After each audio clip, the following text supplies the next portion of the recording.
नमस्कार। सबसे बड़ा मुद्दा देख रहे हैं आप, मैं हूं कुंदन झमेर। कोरोना की जंग में यूपी मॉडल की पूरी दुनिया में तारीफ हो रही है।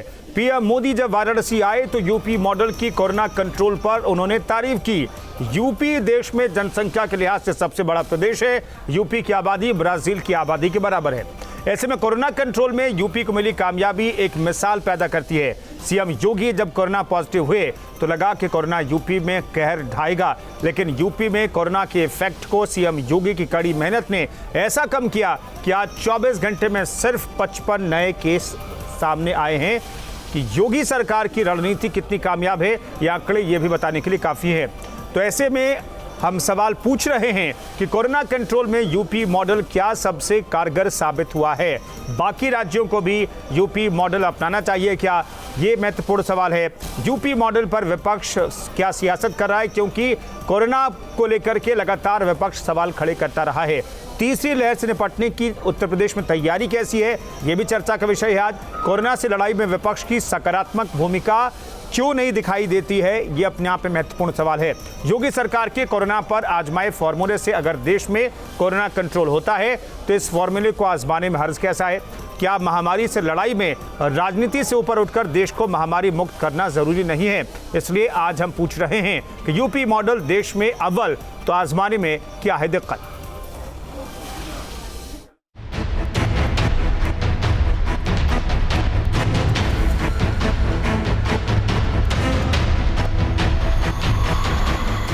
सबसे बड़ी आबादी वाले राज्य उत्तर प्रदेश ने सदी की सबसे बड़ी चुनौती कोरोना का मुकाबला जिस अंदाज में किया वो एक नजीर के तौर पर हर किसी के सामने है। लेकिन कोरोना पर कामयाबी की राह इतनी आसान नहीं थी।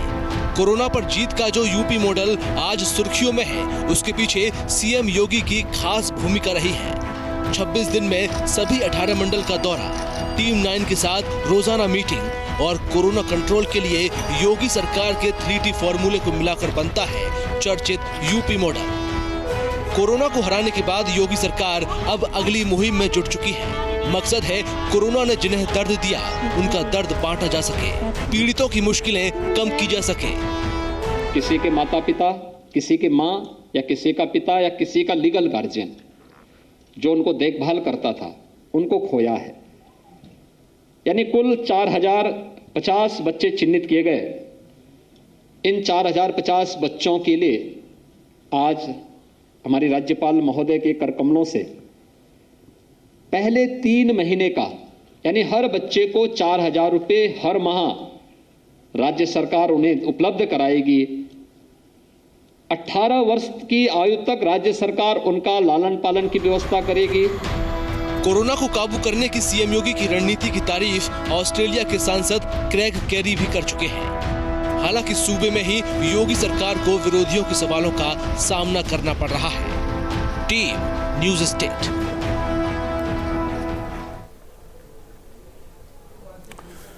तो मखान लखेड़ा हमारे साथ सीनियर जर्नलिस्ट इस मसले पर बातचीत करने के लिए जुड़ रहे हैं। अनुराग भदौरिया प्रवक्ता एसपी के जुड़ेंगे, मनोज यादव प्रवक्ता कांग्रेस के जुड़ेंगे, प्रदेश महासचिव हैं आप, हरीश चंद्र श्रीवास्तव प्रवक्ता बीजेपी के हमारे साथ मौजूद हैं। हरीश चंद्र श्रीवास्तव साहब, 3T का जो फॉर्मूला हमने देखा उत्तर प्रदेश में वो कामयाब रहा है, भले विपक्ष से नकारता रहा हो, इसे क्या हम पूरे देश स्तर पर लागू नहीं कर सकते क्या? देखिए, तो जिन प्रदेशों में आज भी संक्रमण दर, आप देखिए कि मैं आज महाराष्ट्र का ही देख रहा था, 8000 से ज्यादा केसेज वहां थे।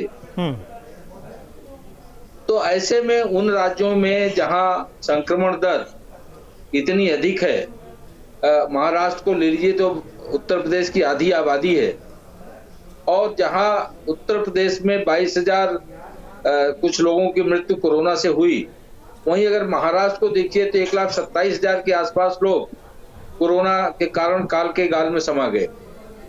और आज भी लगभग जो एक्टिव केसेज है वहां, जहां उत्तर प्रदेश में 1000 कुछ लोग हैं, वहां महाराष्ट्र में 99,000 से ज्यादा एक्टिव केसेज हैं। ऐसे में चाहे वो महाराष्ट्र हो चाहे वो केरल हो, ये जो प्रदेश हैं जहां सर्वाधिक संक्रमण दर है, मृत्यु दर भी ज्यादा है, एक्टिव केसेज भी ज्यादा हैं, उनको निश्चित रूप से उत्तर प्रदेश के यशस्वी मुख्यमंत्री आदरणीय योगी आदित्यनाथ जी का अनुगमन करना चाहिए। और कोरोना को पूरी तरह से कंटेन करने की दिशा में आगे बढ़ना चाहिए, क्योंकि देश और प्रदेश के सम्मानित नागरिकों के हक में यही है और उनकी जिंदगी का सवाल है। बिल्कुल। तो जब देश दुनिया में आज अगर आप देखिए तो संक्रमण की दर उत्तर प्रदेश में 0.02% है, रिकवरी दर 98.6 से भी ज्यादा है। और अगर आप देखिए तो अलीगढ़, बलरामपुर, एटा, महोबा, ललितपुर, हाथरस और श्रावस्ती में कोई केसेज नहीं है। 40 जिलों में जो इसकी संक्रमण है वो इकाई में है। बिल्कुल। और 45 जिलों में आज कोई केसेज इसके नहीं आए हैं।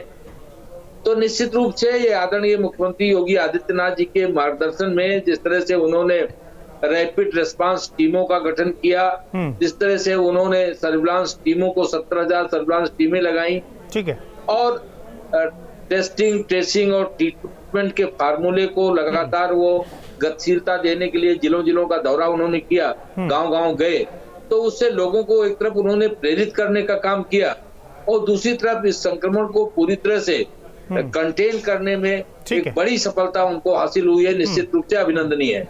भदौरिया साहब, अभी जो मौजूदा आंकड़े जो हैं उसके आधार पर भी विपक्ष को ऐसा लगता है कि नहीं, अब कम से कम कि हमने कोरोना से जीत हासिल कर ली है।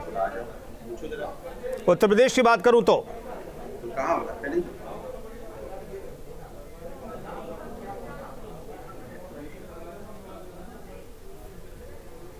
भदौरिया साहब, आवाज मिल रही है आपको? चलिए, भदौरिया तक, अनुराग भदौरिया तक आवाज नहीं पहुंच पा रही है। मनोज यादव जी, उत्तर प्रदेश के मॉडल को अगर हम देखें तो उत्तर प्रदेश के मॉडल की सराहना की जा सकती है कि नहीं? क्योंकि अभी जो आंकड़े हैं वो बताते हैं कि उत्तर प्रदेश ने कम से कम कोरोना पर जंग जीत ली है। आ रही है। अरे आवाज आ रही है, मैं बोल दूं अपनी बात। देखा उत्तर प्रदेश सबसे ज्यादा और सरकार की विफलता रही कि लोगों को शमशान घाटों पे उनका दाह संस्कार नहीं हो पाया। मैं पूरे उत्तर प्रदेश की बात बता रहा हूँ। पूरे उत्तर प्रदेश के प्रत्येक जिले में, शहर और ग्रामीण दोनों इलाकों में भारी पैमाने पर मौतें हुई। लोगों को ऑक्सीजन नहीं मिल पाया, लोगों को समुचित दवाई नहीं मिल पाई, लोगों को इलाज नहीं मिल पाया। ये तो अपने वो बनना चाहते हैं और ये आंकड़ों की बाजीगरी से काम नहीं चलेगा।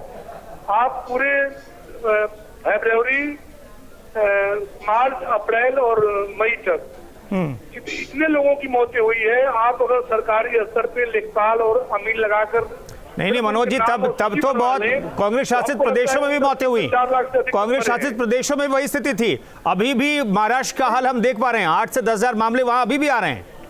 तो अभी तक कुछ ऐसे स्टेट हैं जो इससे उबर नहीं पाए हैं।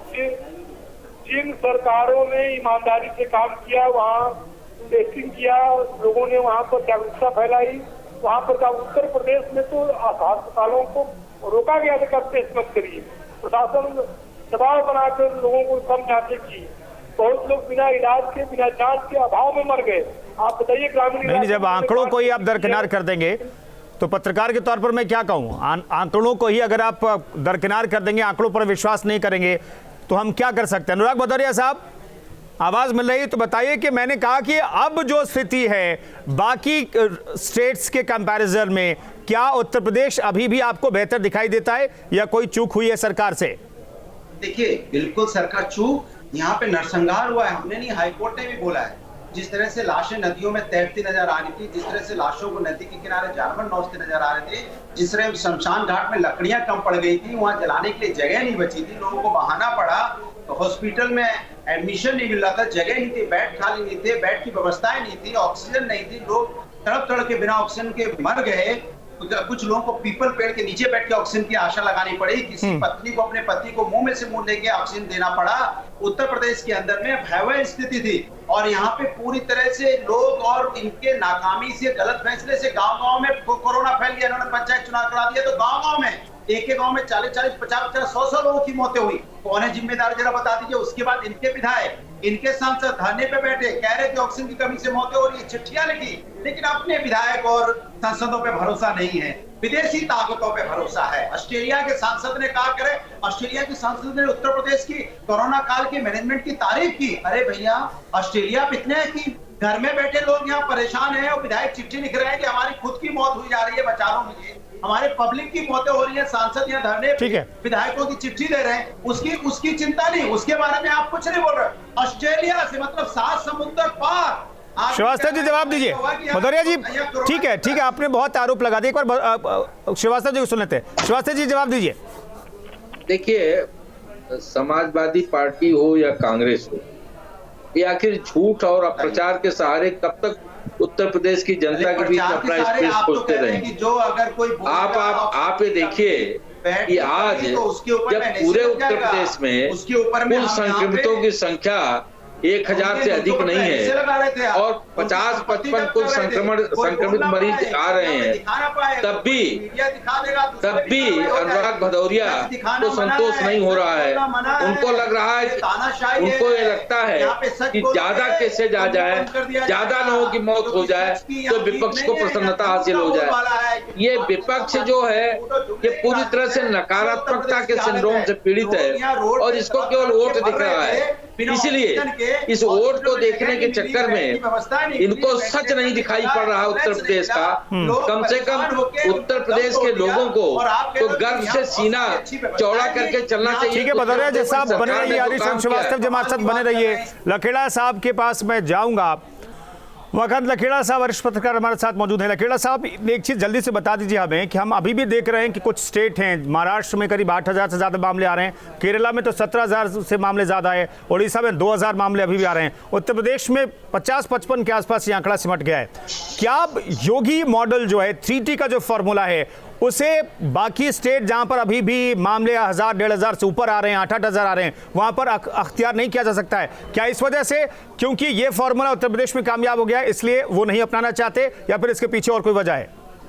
देखिए, जो मैं मानता हूँ एज ए पत्रकार होने के नाते, और सरकार को मैं जिलों से लेकर के और केंद्र सरकार और प्राइम मिनिस्टर ऑफिस से लेकर के और विदेश मंत्रालय, तमाम तरह के भारत सरकार के मंत्रालय मैंने कवर किए और सरकारें भी कवर की। तो कांग्रेस की सरकारें भी थी, वो भी कवर की हमने केंद्र में, और राज्यों में भी सरकारें कवर की। देखिए, जो किसी भी सरकार के, चाहे वो सरकार समाजवादी पार्टी की हो या कांग्रेस की हो या भाजपा की हो, जो दावे होते हैं सरकार के उसमें और उसकी हकीकत जो ग्राउंड सिचुएशन है उसमें जमीन आसमान का फर्क होता है। ये मतलब ये जो बोलने दावे करने वाले वो भी जानते हैं। देखिए, इन आंकड़े कौन दे रहा है? आंकड़े पब्लिक से तो दे नहीं रहे। आंकड़े कौन बता रहा है? आंकड़े सरकार बताती है। सरकार निश्चित रूप से उजली तस्वीर बताती है, किसी की भी सरकार हो। मैं किसी सरकार के खिलाफ नहीं हूँ, किसी के पक्ष में भी नहीं हूँ। नंबर दूसरी बात यह है कि देखिए, जो दावे किए जा रहे हैं कि ऑक्सीजन की कमी नहीं थी, व्यवस्था पलट गई है, व्यवस्था सुधर गई है, जो चौतरफा बिल्कुल उजली तस्वीर दिख रही है, तो ये बताइए कि पिछले 3 महीने से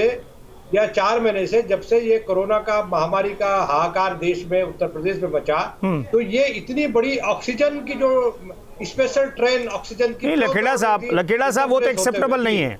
चाहे केंद्र सरकार कह दे कि एक व्यक्ति की मौत नहीं हुई है, या फिर विपक्ष की पार्टियां अपने अपने राज्यों के बारे में कह दे, सच्चाई क्या हमें और आपको पता है? सच्चाई तो यह है कि ऑक्सीजन की कमी से लोगों की मौत हुई। अगर सरकार और विपक्ष कह दे कि नहीं मौत हुई है तो ये एक्सेप्टेबल नहीं है।